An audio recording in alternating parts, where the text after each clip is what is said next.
Hello everyone, welcome back to the channel. দেখো আজকে আবার একটা ভিডিও নিয়ে চলে এসেছি। এটা হলো লাস্ট 25 পিকনিকটা যেটা হয়েছিল, সেটা ফ্রাইড রাইসটা আপলোড করে দিয়েছি। আর এখন করছে চিকেন কষা। আর চিকেন কষার জন্য দেখো ফার্স্টে একটা শুকনো খোলায় গোটা গরম মশলা, জিরে, ধনে, এগুলো তেজপাতা ভেজে নিয়েছি। তারপরে কড়াইতে তেল দিয়ে দিয়েছে আলু, তারপরে একটুখানি গোটা গরম মশলা ফোড়ন দিয়ে দিয়েছে পেঁয়াজ কুচি। আর তারপরে আলুগুলো আগে ভেজে নিয়েছে।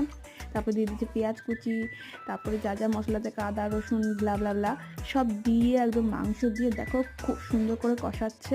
তারপরে দিয়ে দিল নুন আর হলুদ। আর এই যে দেখো কষানোটা অলমোস্ট কমপ্লিট হয়ে গেছে। আর দেখতে তো জাস্ট ইয়াম্মি লেগেছে, আর খেতে তো আরও দুর্দান্ত হয়েছে। তো এমন নতুন নতুন নিত্য নতুন ভিডিও পাওয়ার জন্য অবশ্যই আমার চ্যানেলটাকে সাবস্ক্রাইব করবে। আবার তোমাদের সাথে খুব তাড়াতাড়ি দেখা হবে। চলো টাটা, বাই বাই। আর সবাই ভালো থাকবে, খুব ভালো থাকবে।